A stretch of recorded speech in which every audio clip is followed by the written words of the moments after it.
अस्सलामुअलैकुम नाज़रीन। एपिसोड की शुरुआत में सलाहुद्दीन अय्यूबी अपने साथियों के साथ उस मुकाम पर पहुंचते हैं जहां पे लियोनार्ड के साथी जाल में फंसे थे। वहां पड़ी लाशें देखकर सलाहुद्दीन अय्यूबी कहते हैं, लगता है करतगर ने स्लीबियों के लिए जाल बिछाया था, वो संदूक के करीब पहुंच चुका होगा। लियोनार्ड से पहले हमें संदूक ढूंढना चाहिए, चलो। ये कहते साथी को जब आगे बढ़ते हैं तो स्लीबी सिपाही उन पर हमला कर देते हैं, मगर वो सब पलक झपकते साथ ही सबको मौत के घाट उतार देते हैं। और पारस पहले से जाल में फंसे हुए स्लीबी सिपाही को मारने लगता है तो वो चीखते हुए कहता है, नहीं नहीं मुझे ना मारो। ये देखकर सलाहुद्दीन अय्यूबी पारस को रोक देते हैं और उस पर गुस्सा होते हुए कहते हैं, क्या तुम जान के मान मांगने वालों को भी मारोगे? ये कहते साथ वो बैठकर उस सिपाही का पांव आजाद करते हैं और कहते हैं, चले जाओ और दोबारा हमारे सामने मत आना। ये सुनते साथ ही सिपाही वहां से भाग पड़ता है। उधर एक मुकाम पर रुककर करतगन सिपाहियों से कहता है, हम बेड़िए के घर पहुंच चुके हैं, अलबेज संदूक यहाँ रख दो। ये सुनते साथ ही सिपाही झाड़ियां हटाने लग जाते हैं और एक तरफ से लियोनार्ड भी सिपाहियों के साथ आगे बढ़ रहा होता है। ये देखकर करतगन के जासूस जैसे खबर देने के लिए तीर खींचता है, सुलेबी सिपाही उसे तीर मारकर मौत के घाट उतार देता है। और फिर वो लियोनार्ड के पास आकर कहता है, सलाहुद्दीन के आदमी आ रहे हैं। जवाबन लियोनार्ड कहता है, उनके आने से पहले हमें करतगन से वो संदूक हासिल करना चाहिए, जल्दी करो चलो। ये कहते साथ वो सब आगे भाग पड़ते हैं। कबीले में ग्रिगोर कमांडर से पूछता है, क्या शेर की फौज कबीले के इर्द गिर्द आ गई है? तो सेमोन कहता है, फौज निकलने की तैयारी कर रही थी। उसकी बात सुनकर ग्रिगोर कहता है, उन्हें जल्दी आने दें, मैं इन्हें मारने का इंतजार नहीं कर सकता, मैंने अपना खून बहाने का बदला लेना है, मैं तुम सबको मौत के घाट उतार दूंगा। इसलिए मैं तुरानशाह खंजर फेंककर एक स्लूबी सिपाही को मौत के घाट उतार देता है और कहता है, इन्हें छोड़ दो कमीने। एक स्लूबी सिपाही आगे बढ़कर उस पर हमला करता है, मगर तुरानशाह उसे भी जहन्नुम वासिल कर देता है। तुरानशाह को देखकर ग्रिगोर कहता है, मैं परेशान था क्योंकि यहाँ तुरानशाह की कमी थी, अब खून का जश्न पूरा होगा। यह सुनते साथ ही तुरानशाह उस पर हमला करता है, मगर वो पीछे हट जाता है और तुरानशाह खुद ही जमीन पर गिर जाता है। वो जख्मी होने की वजह से वापस उठ नहीं पाता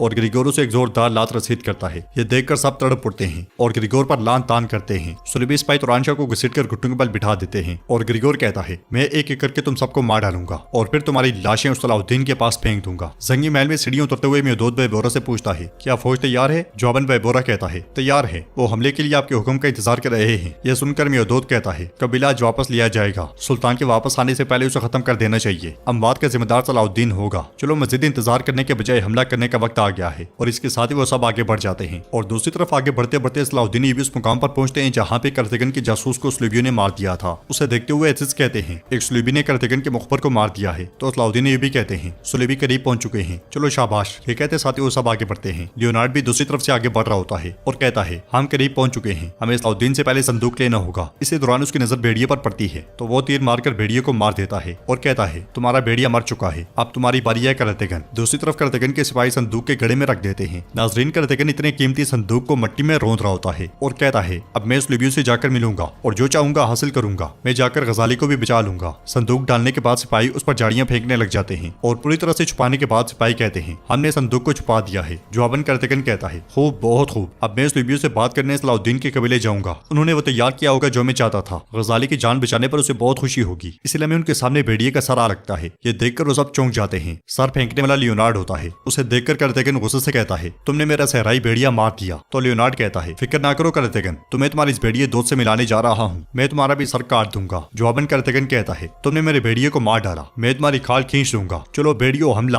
और इसके साथ ही दोनों तरफ के सिपाही टकरा जाते हैं। सुलेबी सिपाही करतगन के सिपाहियों को मारते ही चले जाते हैं। अलबेज भी एक आध को मारने के बाद गिर जाता है और करतगन अकेले ही मुजामत दिखाता है और बहुत से सुलेबी सिपाहियों को जहन्नुम वासिल करने के बाद वो सुलेबी कमांडर के साथ जा टकराता है। उन दोनों के दरमियान जबरदस्त मुकाबला होता है। वो दोनों एक के बाद एक जबरदस्त हमला करते हैं, मगर सुलेबी सिपाही करतगन के सिपाहियों को मारने के बाद उसे घेर लेते हैं। सलाहुद्दीन अय्यूबी अपने साथियों के साथ मुसलसल इसी तरफ भाग रहे होते हैं। उधर करतगन बहुत बुरी तरह फंस चुका होता है। वो कहता है, करतगन मर भी जाए तो कोई उसे शिकस्त नहीं दे सकता, मैं इंतकाम लिए बगैर आखिरी सांस नहीं लूंगा। वो लियोनार्ड पर हमला करता है, मगर एक सुलेबी सिपाही उसकी टांग जख्मी कर देता है। वो सुलेबी सिपाही से निपटता है तो दूसरा सुलेबी सिपाही उसकी दूसरी टांग पर वार करता है और अगला वार एक और सुलेबी सिपाही उसकी पीठ पर करता है, जिससे करतगन बिल्कुल निढाल हो जाता है। वो तलवार के सहारे खड़ा रहता है, मगर लियोनार्ड उसका सीने चीर देता है और करतगन जमीन पर गिर जाता है। ये देखकर जमीन पर पड़ा हुआ अलबेज जनाब जनाब पुकारता है और लियोनार्ड कहता है, अब मैं तुम्हारा सर भी काट डालूंगा, हमारे रास्ते में आने वालों के साथ क्या होता है सब देख लेंगे, अलविदा करतगन। अलबेज तड़पते हुए कहता है कि ऐसा ना करो, ऐसा ना करो, मगर लियोनार्ड करतगन का सर काटने के लिए तलवार फिजा में बुलंद करता है तो बोजोक का छोड़ा हुआ तीर उसके बाजू में आ लगता है और सलाहुद्दीन अय्यूबी अपने दस्ते के साथ सामने आते हैं। ये देखकर लियोनार्ड कहता है, तुम फिर से आए हो सलाहुद्दीन? जवाबन सलाहुद्दीन अय्यूबी कहते हैं, तुम्हारा पीछा करते हुए तुम्हारी मौत लेकर आए हैं, लेकिन तुम सब मौत भूल चुके हो। ये कहते साथ ही वो अल्लाह अकबर का नारा लगाकर सुलेबी सिपाहियों पर टूट पड़ते हैं। उनका एक जांबाज तीन तीन चार चार सुलेबी सिपाहियों को को मार गिराता है। बुज़ोक की शानदार तीरंदाजी के सामने कोई स्लूबी सिपाही टिक नहीं पाता और वो करीब से कई बार स्लूबी सिपाहियों को चकमा देकर उन्हें जन्म हासिल कर देता है। सलाहुद्दीन अय्यूबी के बाकी जांबाज भी बढ़ चढ़कर इस लड़ाई में हिस्सा लेते हैं और काफरों पर कहर ढा देते हैं। दूसरी तरफ जंगल में मेहदूद फौज से कहता है, फौज कबीले को चारों तरफ से घेरे में लेगी, मेरे इशारे के साथ जंग शुरू होगी, हम हमला करेंगे। चलो मेरे शेरों, अपने पंजों से इस सरजमीन को स्लूबी काफरों के हाथों से छीन लेंगे। रियासत की इज्जत जो हमें सौंपी गई है उसकी हिफाजत करेंगे। हम सुल्तान नूरुद्दीन के सामने शर्मिंदा नहीं होंगे। फिर तलवार बेनियाम करते हुए कहता है, अब मरने वाला मर जाएगा लेकिन जो जिंदा है वो हमारा है। उधर सलाहुद्दीन अय्यूबी और उनके साथी मुसलसल स्लूबियों को काट रहे होते हैं। एथिस अपने पास मौजूद स्लूबी सिपाहियों को मारने के बाद लियोनार्ड की तरफ पलटते हैं और उसके सामने जाकर कहते हैं, तुम सब गद्दारों की तरह हमला करने वालों से फायदा उठाते हो, अब तुम सामना करो। मैं तुम्हें दिखाता हूँ कि मर्द की तलवार कैसे तुम्हारे सरों पर गिरती है। यह सुनते साथ ही लियोनार्ड तलवार उठाकर उन पर हमला करता है, मगर एथिस एक ही झटके में उसे पीछे गिरा देते हैं। इसलिए हमें दो स्लूबी सिपाही एथिस पर हमला करने के लिए बढ़ते हैं। एक एथिस पर हमला करता है और दूसरा लियोनार्ड को उठाते हुए कहता है, जनाब हमें यहाँ से जाना चाहिए। तो लियोनार्ड कहता है, नहीं नहीं, मैं संदूक लिए बिना नहीं जा सकता। वो सिपाही कहता है, हमारे सिपाही मर चुके हैं, अगर हम यही रुके तो मर जाएंगे। ये कहते साथ वो लियोनार्ड को लेकर पीछे हटना शुरू हो जाता है। उसे भागते हुए देखकर एथिस बुलंद आवाज से कहते हैं, लियोनार्ड फरार हो रहा है। तो सलाहुद्दीन अय्यूबी कहते हैं, उसे होने दो, संदूक अहम है। कुछ देर के बाद ही तमाम स्लूबी सिपाही मारे जाते हैं और सलाहुद्दीन अय्यूबी करतगन के पास बैठकर उसकी सांसें महसूस करते हैं। उर्फा पूछता है, जनाब क्या सूरत हाल है, क्या करतगन मर गया है? तो सलाहुद्दीन अय्यूबी कहते हैं, अब ये नहीं मरा, लेकिन इसकी हालत तशवीशनाक है। एथिस पूछते हैं, हम क्या करेंगे जनाब? तो सलाहुद्दीन अय्यूबी कहते हैं, मलिक मेहदूद के हमला करने से पहले हमें वहां पहुंचना चाहिए। सरहद गाजियों से कहो कि करतगन को कबीले लेकर जाएं, वक्त कम है। नाज़रीन, इसके बाद हम देखते हैं कबीले में सलाहुद्दीन अय्यूबी के घर वालों को देखते हुए विक्टोरिया कहती है, आप सब शानदार दिख रहे हैं। मैंने पहले भी कहा था कि तुम सब की ऐसी हालत होने वाली है, यहाँ पे कबीला आबाद ना करें। मैंने कहा था हमसे ना लड़ो, आखिरकार तुम ही घुटने टेकने वाले होगे। कितने अफसोस की बात है, मुझे बिल्कुल भी तरस नहीं आ रहा। तो राबिया कहती है, खुद पर अफसोस करो, फिर हम मर भी जाए तो अपने वतन की खातिर मरेंगे। फिर तुरानशाह कहता है, तुम तो अपने मुल्क के लिए नहीं मर सकी, तुम बुज़दिलों की तरह अस्कलान से भाग गई। जवाब में विक्टोरिया कहती है, लेकिन देखो मैं अब यहाँ हूँ, मैंने तुम्हें अपनी जमीनों की तरह पैरों तले रोन दिया। तो सुरैया खातून कहती है, हम जहाँ गिरते हैं वहाँ से उठना जानते हैं, और जब हम उठे उस दिन तुम्हारा डरावना ख्वाब शुरू हो जाएगा। इसी दौरान सैमोन वहाँ पे आकर कहता है, मलिक मेहदूद अपने सिपाहियों के साथ कबीले के करीब पहुंच रहा है। तो ग्रिगोर पूछता है, क्या हमारे सिपाही जंग के लिए तैयार हैं? तो सैमोन कहता है, सब तैयार हैं, हमारी तैयारी मुकम्मल है। तो ग्रिगोर कहता है, चलो मेहदूद हमला शुरू